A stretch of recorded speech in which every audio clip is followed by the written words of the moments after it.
Shalom Aleichem. Perhatikan gambar berikut. Ya, lembu atau sapi merah, itu yang akan kita bicarakan. Kita tidak membahas lezatnya daging sapi ini atau manfaat dari susu yang dihasilkan, melainkan fenomena lahirnya sapi merah ini di Israel dan kaitannya dengan eskatologi dalam kekristenan. Selamat datang di Joseph Stories.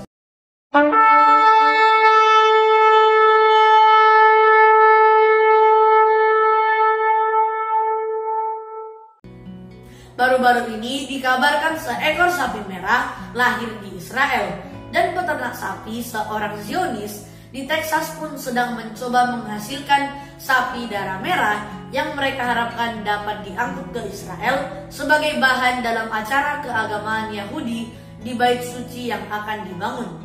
Pada saat yang sama, ratusan sapi lahir tiap hari di Amerika, Australia, Selandia Baru, Spanyol, dan juga negara-negara lainnya yang dikenal sebagai negara penghasil susu di dunia. Tapi kok tidak heboh begini? Biasa saja. Lalu mengapa hal ini menjadi ramai diperbincangkan? Jawabannya adalah karena lembu merah adalah salah satu hewan yang secara khusus digunakan sebagai korban persembahan pada masa Perjanjian Lama. Abunya digunakan dalam upacara pentahiran bagi orang Israel kuno yang bersentuhan dengan mayat, di mana bersentuhan dengan mayat membuat seseorang menjadi najis dan menghalangi dia untuk berpartisipasi dalam aktivitas rohani di Bait Suci. Istilah atau kata sapi ataupun lembu merah bisa kita temukan hanya satu kali dalam Alkitab King James, yaitu pada buku Bilangan 19 ayat 2. Demikianlah firman Tuhan. Inilah ketetapan hukum yang diperintahkan Tuhan dengan berfirman, katakanlah kepada orang Israel, supaya mereka membawa kepadamu seekor lembu betina merah yang tidak bercela, yang tidak ada cacatnya, dan yang belum pernah kena kuk. Lebih detail, berikut persyaratan sapi yang dimaksud.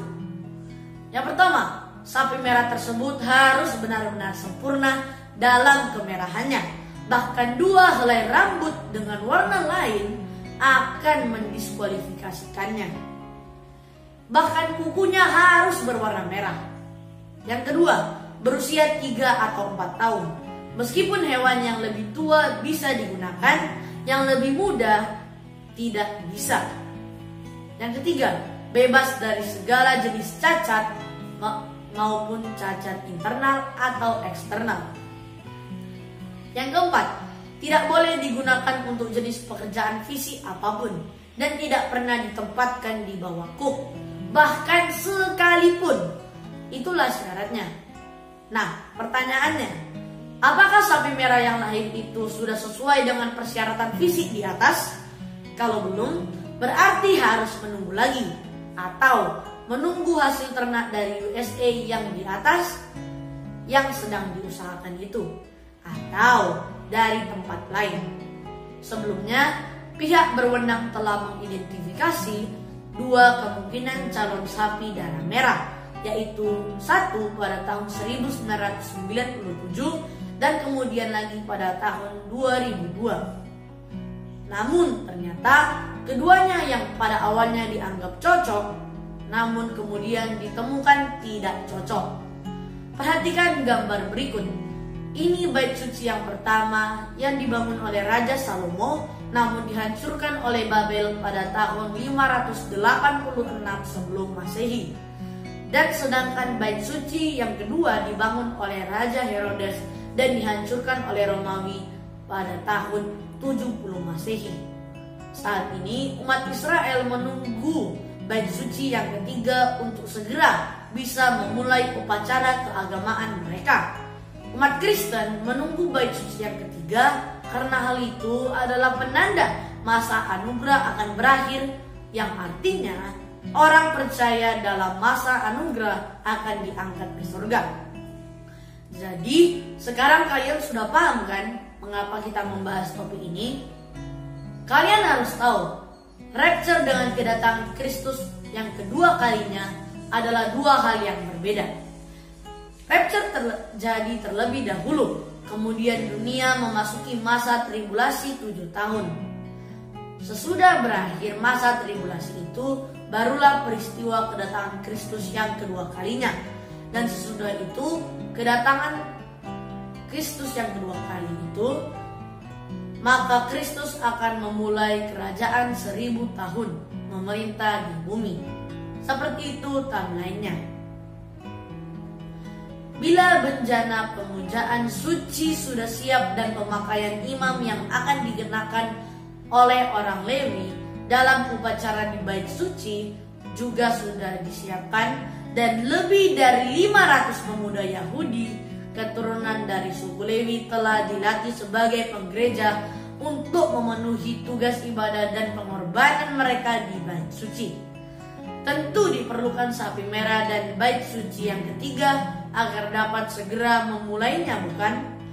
Melihat sejarah, yaitu pada tahun 1967 telah ada gerakan di Israel untuk membangun kembali bait suci. Namun kendala utamanya adalah area Temple Mount saat ini diklaim Palestina sebagai wilayah mereka, sehingga melarang orang Yahudi membangun bait suci yang ketiga di tempat itu. Itulah yang menjadi penghalang. Buka Alkitabmu pada Matius 24 ayat 15. Jadi, apabila kamu melihat pembinasa keji berdiri di tempat kudus, menurut firman yang disampaikan oleh Nabi Daniel, para pembaca hendaklah memperhatikannya. Pembinasa keji itu maksudnya antikristus.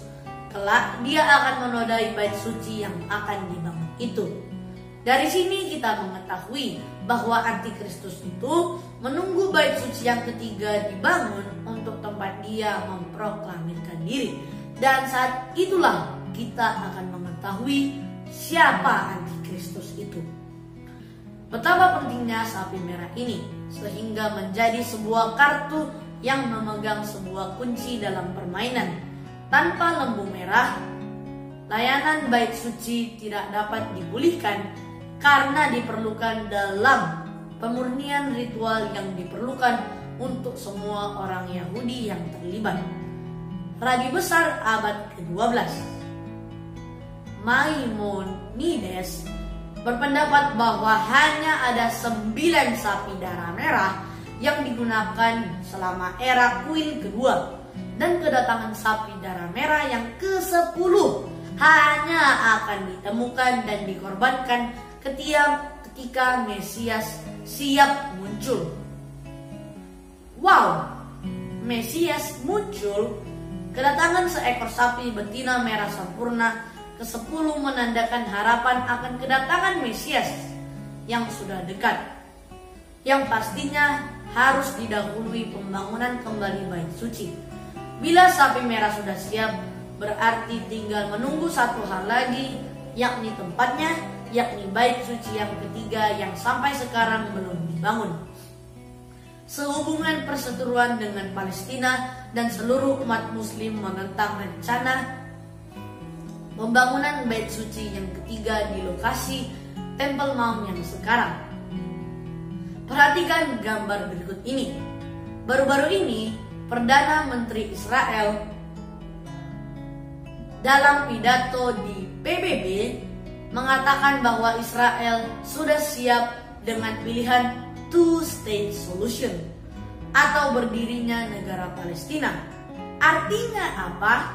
Bila hal ini terjadi, berarti Israel tidak lagi mempunyai masalah dalam hal segera membangun bait suci yang ketiga, dan upacara keagamaan mereka akan segera dilaksanakan. Dan untuk pertama kalinya sejak tahun 70 Masehi, pelayanan di bait suci akan dipulihkan. Sebuah kewajiban teoritis Alkitab yang tidak dipraktekkan hampir 2000 tahun oleh umat Yahudi akan segera dimulai. Dan kita umat percaya akan segera mengalami pengangkatan. Dunia ini akan segera memasuki episode yang baru, masa tribulasi, dan kita bersiaplah memasuki keabadian. Maju terus dalam Kristus. Haleluya.